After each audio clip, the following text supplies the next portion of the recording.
As far as the refugee channel crisis goes, it's no secret that the Tories, led on this issue by the empathy-deficient Priti Patel, want to stop refugees from being able to cross the channel and reach our shores, thus enabling them to claim asylum. Patel desires a particularly vicious form of deterrent, demanding that refugee boats should be turned around at sea, prevented from landing, not giving a damn, instead people in these boats drown. A message must be sent to these people. How dare they come here to our country after we helped blow up theirs? Trouble is, this side of things rarely ever gets told. The link between our foreign military actions and displaced people desperate for somewhere else to go is one we have ample evidence for, so keen to sell our weapons, to exploit other lands for material wealth, that we never stick around to clean up after. And when our actions happen to wash up on our shores, we go mad. The right-wing hack media call these people everything under the sun, and the racists in our society seize upon this narrative to attack people already on their arses.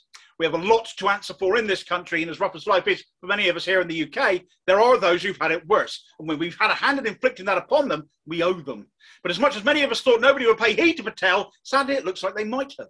Take a look at this. This is a search pattern by HM Coastguard helicopter searching for a dinghy that had 29 people on board. They'd left Dunkirk at 9 p.m. and had run into trouble by 1:30 a.m., by which point it had been tracked to being 5 kilometres inside British waters, being watched by family on Facebook.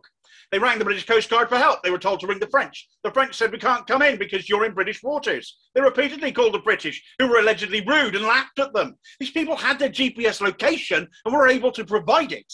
The Home Office, Patel's department, issued a statement saying the boat was in French territorial waters, yet still they ended up sending a Coastguard helicopter 3 times between 3:46 a.m. and 6:46 a.m. when it was reported there were bodies in the water.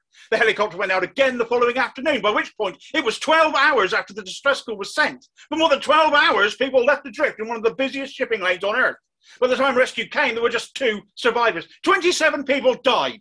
Women, children, clinging on before slipping helplessly into the water. The Coast Guard refused to acknowledge whether they received these distress calls. But if this is what you condone our government doing, then you are truly fucked up. Because this cannot be allowed to be forgotten, and somebody has hell to pay right now, and the buck stops at Priti smirking Patel.